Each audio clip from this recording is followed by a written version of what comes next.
Slack if you are watching and you can hear me. Please let me know.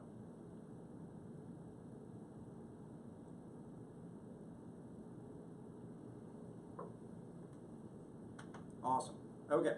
So what we're going to talk about today is this is going to be kind of the beginning and some of our testing out of streaming some of the lectures live. So we just have a brand new setup here in the studio, and we wanted to do it, one, to test it out, but also to start giving you guys some additional tools besides what you currently have on the development side. So today what we're going to do is we're going to talk about how to work with APIs. So I'm going to start off, first I'm going to make sure my computer doesn't go to sleep because I'm on battery mode. Okay, so we're good to go. And also post your questions during the lecture right in the full stack group, and I'm going to have it open the entire time and I'll answer them as they come in. I have a little bit of about a 15-second delay on it. Okay, we'll play with the volume a little bit. Can you try to increase the volume on the audio mixer? Yeah, right there. Take it up. Push it all the way up just to see. Okay, there's about a you won't hear it for about 15 seconds, but let me know if the volume has gotten, if that's better. I have it jumped up now and maxed out on my side.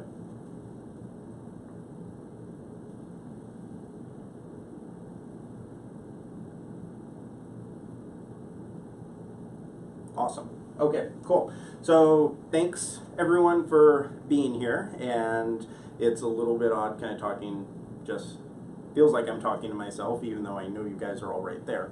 But what we're going to talk about today are APIs. API, you probably have heard it in a number of different forms, and you technically have actually been working with APIs the entire time you've been working with Rails. And that's what I want to do, is kind of give some more granular details on what APIs are, how you can work with them, and give you a little bit better idea of how they're used in real world scenarios. So first and foremost, API stands for a application programming interface.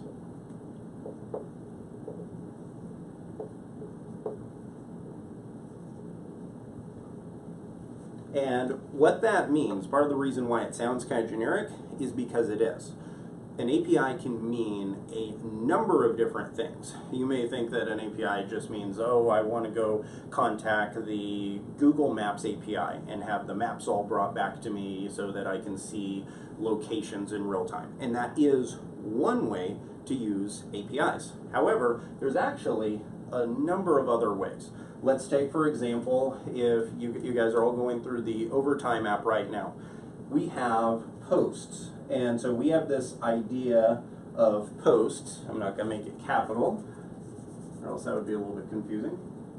On the URL, we have posts. And with those posts, if we want to go create a new one, we just go to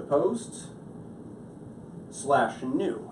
And believe it or not, that is an API, because the entire way that Rails was built was to take advantage of a specific type of API called REST.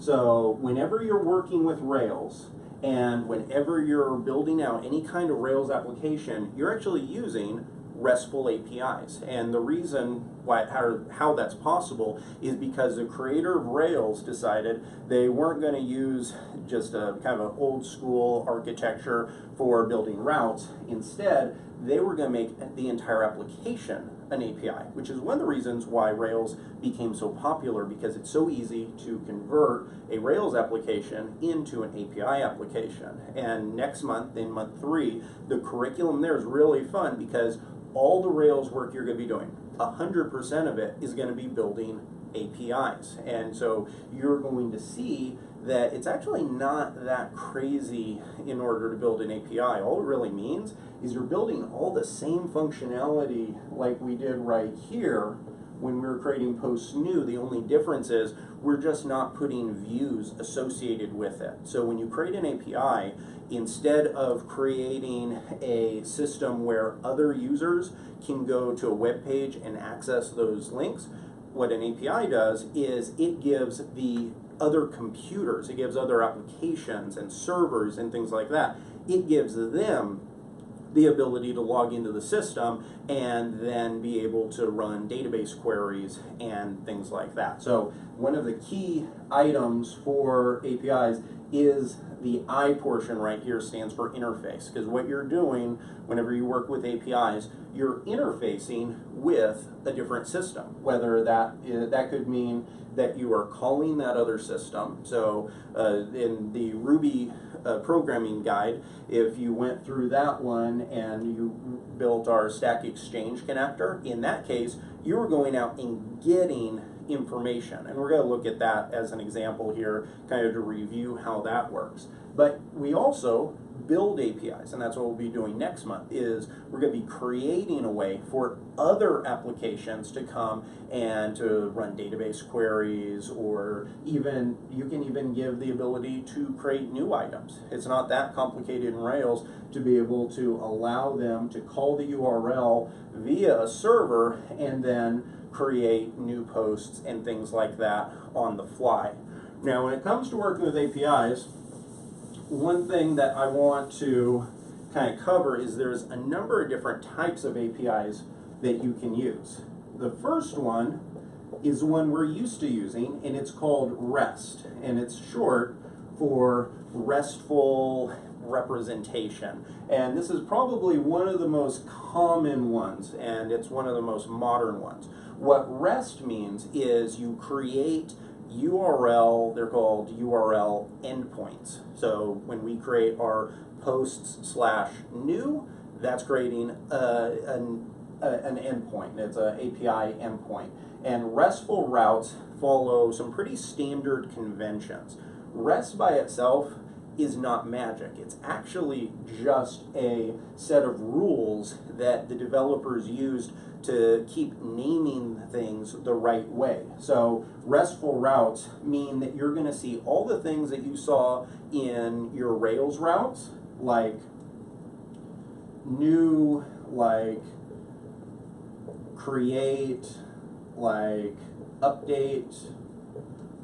That's all it means, is REST by itself isn't anything. REST isn't a programming language. REST isn't really anything besides just naming. I heard a great quote from a developer one time where he said that he loved REST because before REST was invented, he never knew how to name any of his APIs. And that's really what REST is all about. It's creating a standard naming convention for being able to communicate with outside services. So that's REST. Depending on the kind of development you end up doing, more likely than anything, you're going to be using REST 90% of the time. One of the other options is SOAP. SOAP APIs are a little bit more archaic, but because they're built into a number of legacy systems, you may still be asked to create SOAP requests. Whenever you create a SOAP request, it's a little bit different. The naming's different, and the best way to work with these is you have to actually follow the documentation laid out from whoever the provider is. So I wouldn't really worry about these unless you're going into the enterprise side of the world and you're connecting to legacy Windows-based systems or old kind of archaic ERP accounting systems. That's really the only time that you usually will have to work with SOAP kind of requests. You also have the ability to work, there's some XML-based APIs. Those are also usually on older systems. So that is all on the types of APIs that are available. So now let's actually go into the workflow and the process. There are two key items that you need to be aware of whenever you're working with APIs. The first one, and they both start with R, so it's nice and easy, And if you notice, RESTful also starts with R. So if you remember your R's, you're good to go. So the first thing you need to know is about the word request. And then the next one is the word response. These are two of probably the most important words you'll need to know when it comes to working with APIs. If you can just remember these two, you're going to be ahead of the game on people who, when you do need to work with an API. So first and foremost, let's talk about requests. Request is the information that you send to an API. So if we go through a case study and we say that we want to go and we want to create a post on a blog. So say that you have this other API that's a blog. And we created some kind of application that allows you to create a post from, say, a mobile app or some other web application. And you want to go and create a blog post without actually even having to send your users to the site.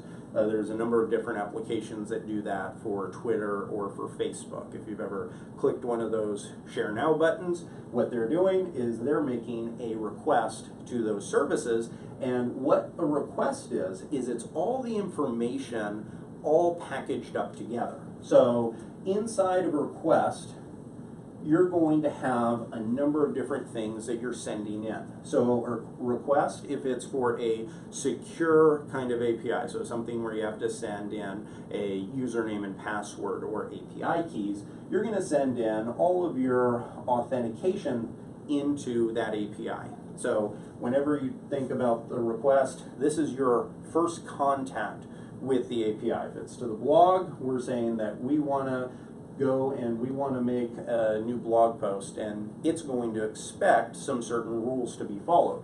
One is usually sending some kind of authentication.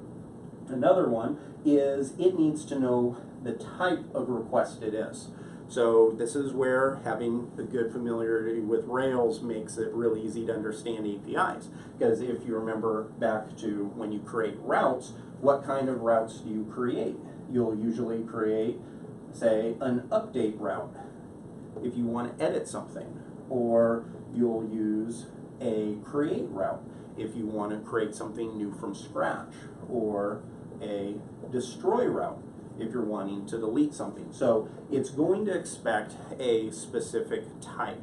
And then usually, depending on what you're doing, say you're running a database query, you're also going to put in a set of parameters. And I apologize for that horrible little curly Q. This is supposed to represent JSON data.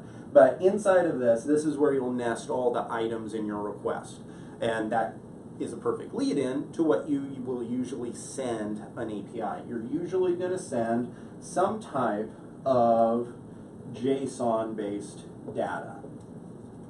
JSON, if you remember, stands for JavaScript Object Notation. It's one of the most standard markup languages that's out there, and it's because it's so basic.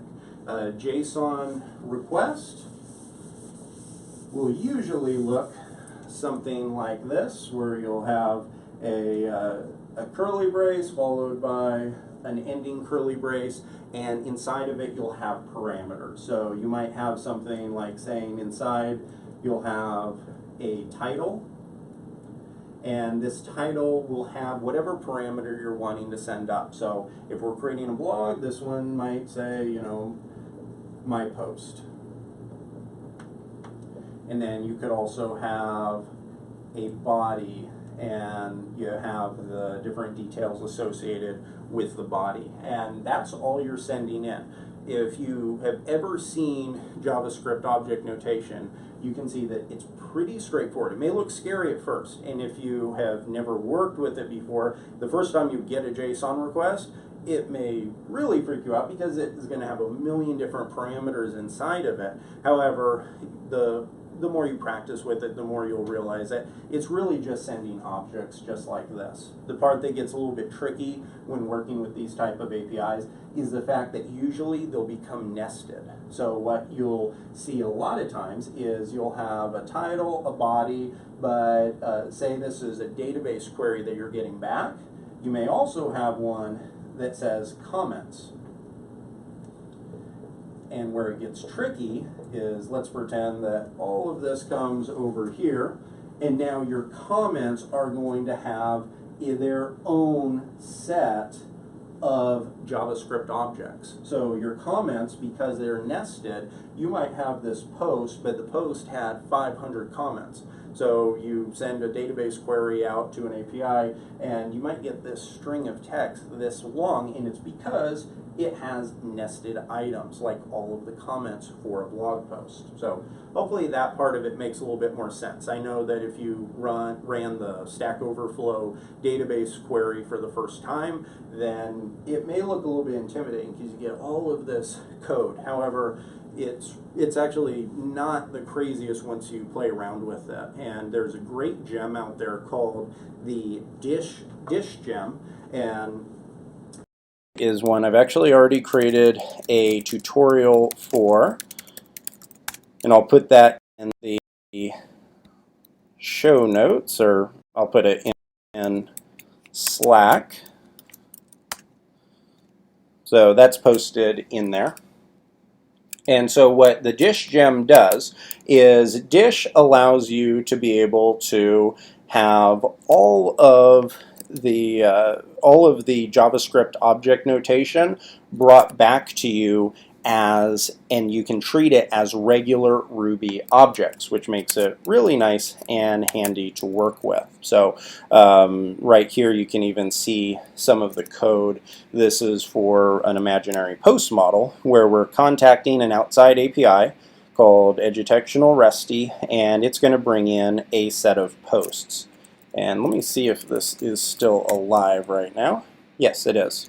So right here, this is a little, very tiny amount of JavaScript object notation code right here. And what this is it's actually the response of the API, and that's what I wanted to transition into. We talked about the request being the items that we send into the server, and that's what you're sending to the server. What you get back is a response. And so right here, this is a response that this particular API sends back. And this is an API that I created just for tutorial purposes so that you could kind of get an idea of how it works, and just so you could see real life JavaScript object notation in the wild. But as you can see, you have brackets followed by an ID, a title, a description, and then a URL.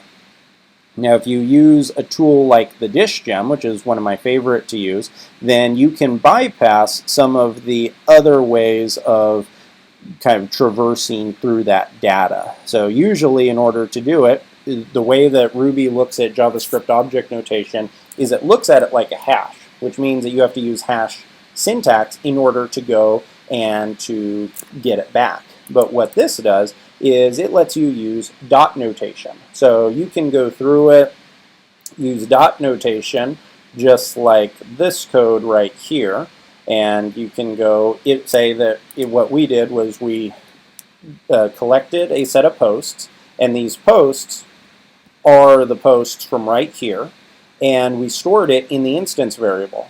Now, this is one of the coolest things about being able to work with APIs, is there are many times where you have applications that are so big that you can't put all of the information all into one database. And so what you do is you start to break databases out, and you'll contact another one, and that's what you can use an API for. And so what here, notice how this code looks nearly identical to the type of code you'd use in a regular Rails app, and that's a great way of doing it. But if you see here, we're actually using an API. So we're connecting to an API, even though it looks identical to a regular database query.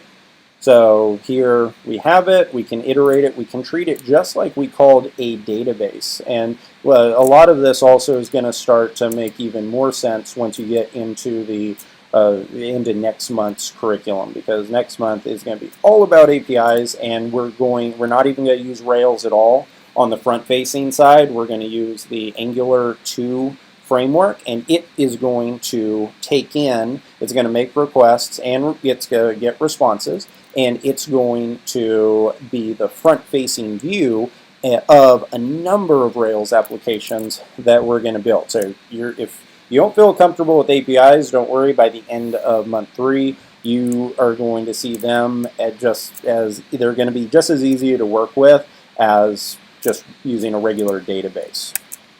So does anyone have any questions so far before I go into some more code examples?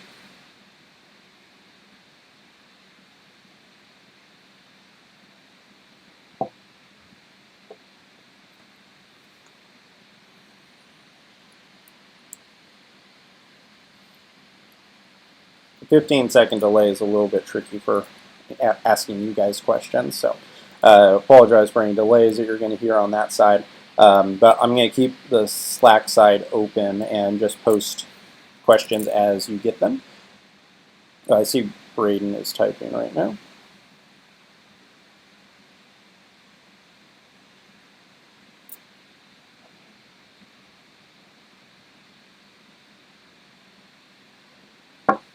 Awesome. Sounds good. I'm going to keep on going then. One of my favorite tools to use for working with APIs is the HTTP party gem. Now, I want to revisit one of the items that we covered already in the Ruby course, just so I could kind of bring a little bit of granularity to to working with APIs. And then I'm going to go into an example that we've never done before so that you can become familiar with that one. So right here, we're bringing in the Ruby gems library and the HTTP party library. And from there to create a class called Stack Exchange. The name doesn't matter. Even though we're connecting to Stack Exchange, we could call this anything we wanted. Bringing in a module called HTTP party, which is just a gem, and I definitely recommend for you to play around with it a little bit because it's one of the most popular API gems that is provided with Ruby, and it gives you some great tools so that you don't have to build your own API connectors. It actually does a lot of the work for you. Now, next we're setting a base URI. Make sure that you don't ever put equal sign in between these. A base URI here, this is a built-in method provided by HTTP party. It is not a variable. So this method is actually doing some work in the back end. And so we're passing in the item that we want to send, which is the api.stackexchange.com URL. Now from there, our class has an initializer where we're setting some options. And here you can see, notice how I told you how with APIs you're going to be working a lot with JSON-based data. As you can see, it's not JSON, but it is structured to work like JSON in the sense that it allows you to nest items. So what we're doing here is we're actually nesting a query. So this is specific to the way Stack Overflow works. So you can't just copy and paste this and go connect to the say the Quora API. Quora will have its own set of naming conventions, and so you have to make sure that you're using those. And inside of this object, we're passing in a service and a page. Now notice that service and page, these are just the arguments for the initialize method. So if you come down to line 21 here, these are the items we're packaging in. So we're saying that Stack Overflow is a service, and we're passing in the page number. So service and page, these could be anything. This could be S and it could be P. These are just the arguments. But the words that are special are the query, the site, and the page. And if you go through the Stack Overflow documentation, you'll see that that's what is requested in the API. From there, we have a couple methods. We have one for questions, and then we have another for users. These questions and users method, what they're doing is they are calling a singleton method, which a singleton method is usually what you're going to use whenever you're working with APIs Don't worry about all the details of what it does. Essentially, it's just creating a single instance of this questions method so that you have a direct connection via the API.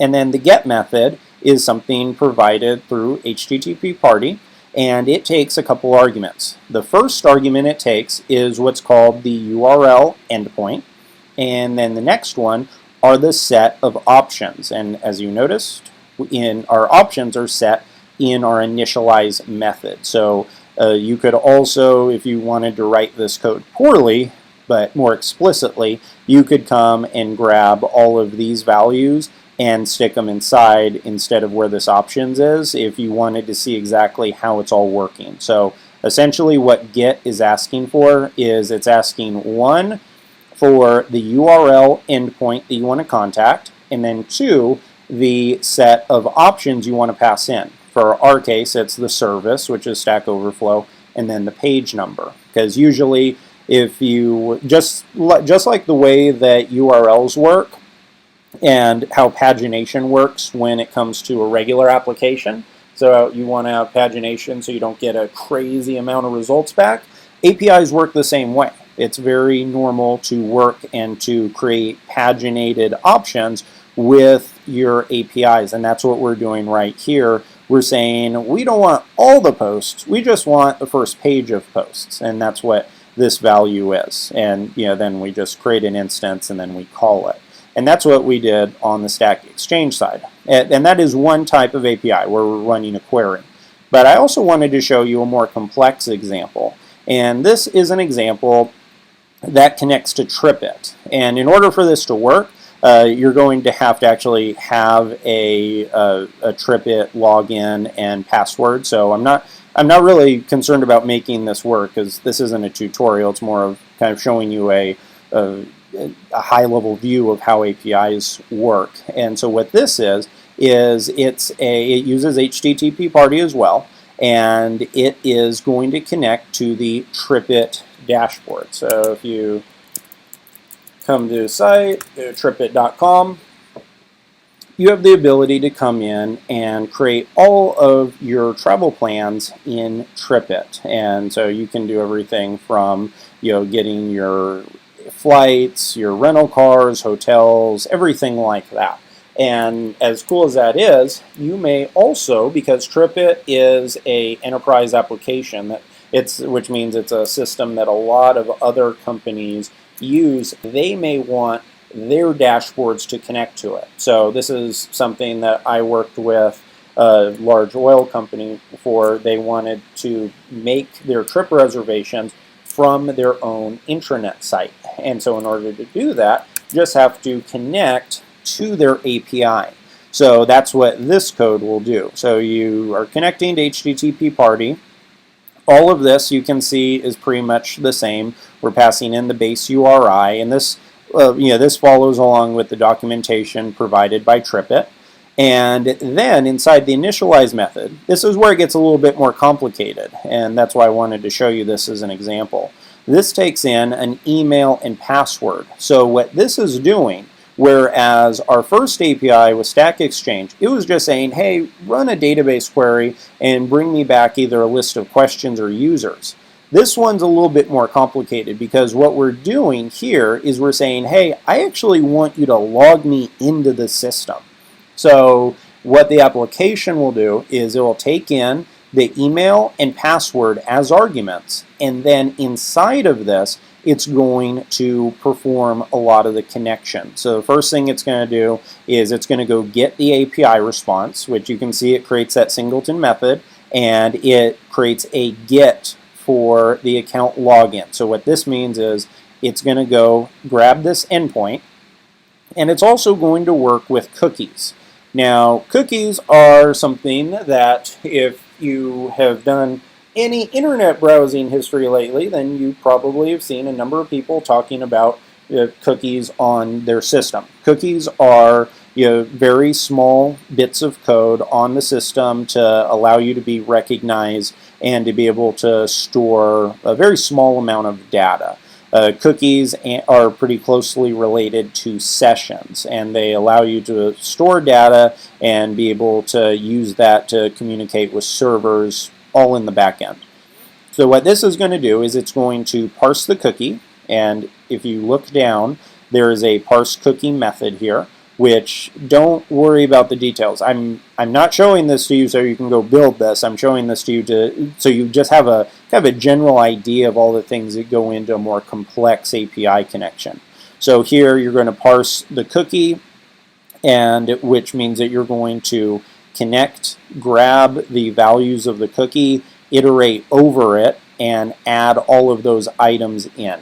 At a high level, all this is essentially doing is it's the things that are required in order to remotely log into a outside system. So if you think about this as being a good example, TripIt has a number of reasons why their systems need to be really secure. You wouldn't want just anybody being able to go in and, like, for example, if I build a system like this and they don't have good security, I could very easily go and load up on a ton of hotel rooms or flights or something like that. And so obviously that'd be a horrible idea from a security point of view. So all this stuff that's happening inside this initialize method is it's bringing us closer to being able to have the same kind of user experience as if I just came here, clicked sign in, and then logged in. All we're really doing is replicating that.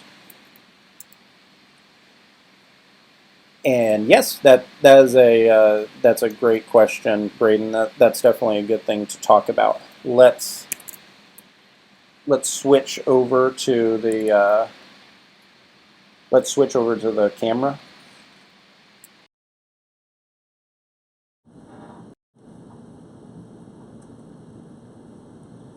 Okay, and we're going to talk a little bit about what Braden's talking about with the difference between GET and POST requests.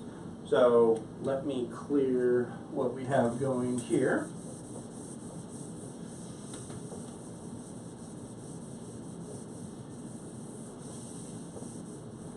Because that's really all I wanted to show you on the TripIt side was just being able to see some of the things that you need to do in order to have authentication in the application. That's a little bit out of scope for what you would cover in a 15-20 minute lecture. So more than anything, I just want to show you what kind of things you need to do in order to implement authentication into an API. And next month we're going to get into how you can do that with real code. But don't let it scare you off right now. But right now, let's talk about GET and POST. And we'll also talk a little bit about some of the other items. So here we have GET, and over here we have POST. Now, easy way of thinking about this is these are, in a sense, even though they're both actions in APIs, they're actually opposite in the sense that the GET is like pull, where POST is like push. So in other words, if you think of a real world scenario, the difference between pushing something away or pulling it into you, that's what the difference is. When you run a GET request, so when you run an API call and you're running a GET request, it might look something like this. So you might go out to a URL like posts, and then you want to go to index. You know enough from going on the Rails side on how this is going to work in this workflow. The application is going to take this, it's going to look at the routes, and it's going to look for posts, and then it's going to look for the index action. And all of that's going to be wired up through the posts controller, and if you remember what's inside your post controller, or your index action in the post controller, it's a database query. So when you run a GET request, it's going to be running some type of database query. So whenever you're running a GET call, you're expecting to receive actual data back. Then usually you'll do something like, say this was posts, you'll get something and then you'll store it inside an instance variable, called posts, and then you'll iterate over it and show that information to users. That's something we've been doing since day one on the Rails side. Post, on the other hand, is the exact opposite. So post is, you can think of post being more like what we do when we go and create something. So post is on the push side. So when you go, this is on the view, so don't let the new word kind of scare you away, but or confuse you. But imagine when you go to post new in the browser, you're taken to the new form. And then inside of that new form, so on this form page, you have all these elements, and then you have a big submit button right here. When you press the submit button, whether it's on an application you created or on Facebook or Twitter, anything like that, what it's doing is it's actually creating a post request. And then all of this data is wrapped up inside of parameters, and then it's sent via a post request, and then usually it goes to the create method and usually create a database record or anything like that. So that's really these ones. If this part's a little bit confusing to you, don't worry. Once you memorize the terms, they're pretty easy, because in a sense they're the exact opposite. Get is going to get you things. It's going to allow you to pull items into your application, whereas post is letting you, if you want to think of it like when you are sending a parcel, like you're sending mail, it's exactly like this. So whenever you're sending something, you're going to be using a post type request. And then you have all the naming conventions for REST that we've already talked about. But that's really the key difference between those two. And then, okay, and I see we have one question coming in. Okay, cool. One last thing I want to talk about, and then I'll answer any remaining questions that you might have, is the idea of security. So we talked a little bit on the TripIt example on how important security was. However, that is only one part. That's when you're creating an application so that you make sure that a user can effectively log into it and their password information's not being set as plain text, that kind of thing. That's one side of security. However, there is also another one. And so when you were working with the Twilio API to send text messages, Twilio is an API. I always forget if it's one L or two, but it's an API, and it's pretty rare that you'll ever go in the Twilio dashboard to send text messages. They have applications all over the world that are connecting to it, sending and receiving API requests, and that's how you have the ability to make phone calls, send out text messages, things like that.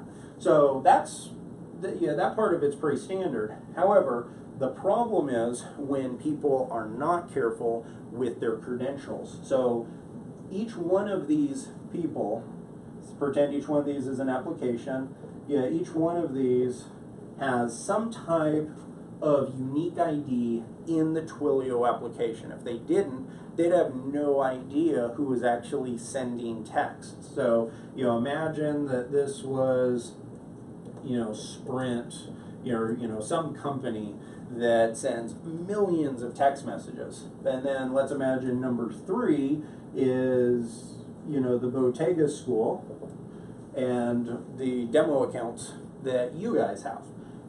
Twilio needs to know who is sending messages to know, okay, do we bill Sprint for the 5 million messages they sent, or are we going to bill Bottega the 37 cents for sending out a bunch of demo ones?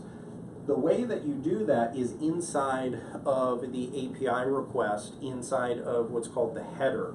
And that's where you'll have that long string of all kinds of crazy numbers.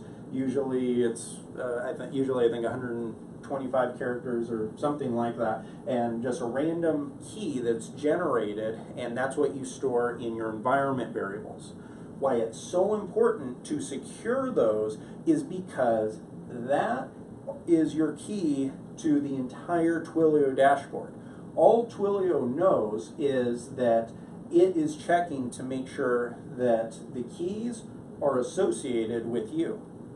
If you have some malicious hacker out here, that's my little pirate symbol. If you have a malicious hacker over here who somehow gets the Bottega keys, it can take those and then communicate directly to Twilio, and they could ramp up millions of dollars in fees, and you'd be the one expected to pay for it. That's why it's so critical. And I have a great story about this one that, well, wasn't great at the time. It was very annoying at the time. I had a new developer who I had just tasked with building a file uploader for an application I was working on.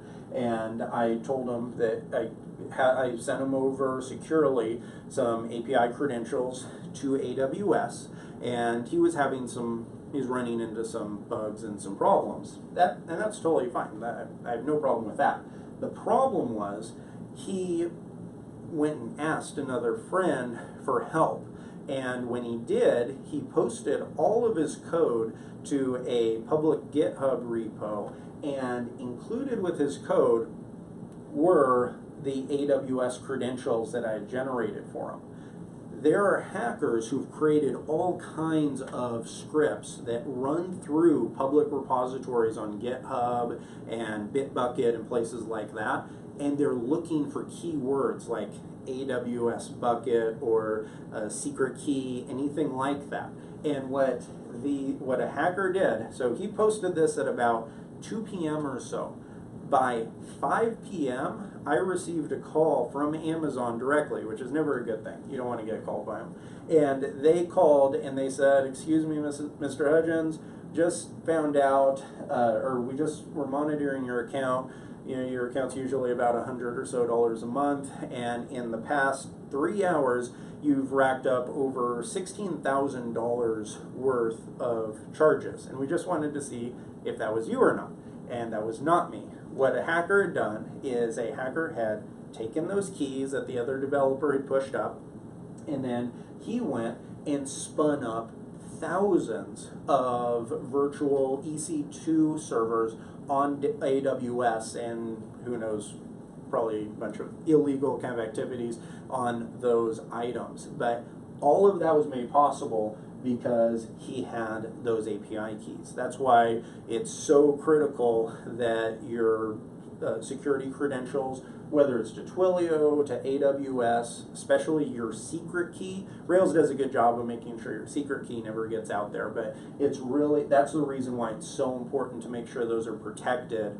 And we've talked about a couple different ways of doing that. We talked about using, in month 1, we use Figaro, and that's when you put all of your keys inside that application YAML file. And then this month, we did another one, which is .env, and .env is probably one of the most popular ways of doing it. And next month, I believe, if I remember right, I have it I set it up to use some built-in things provided by Rails 5. And Colin, I did not fire the gentleman. He was a brand new developer. That's a good question. He was a brand new developer. He had no idea what he had done, and Amazon is great about that kind of thing. They refunded all the charges after, I think, 48 hours or so. So there was no long-term harm done. So the developer learned his lesson, and I promise he never did that again.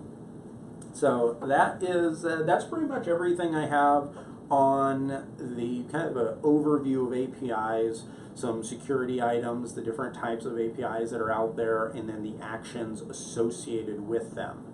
Are there any other questions that anybody has?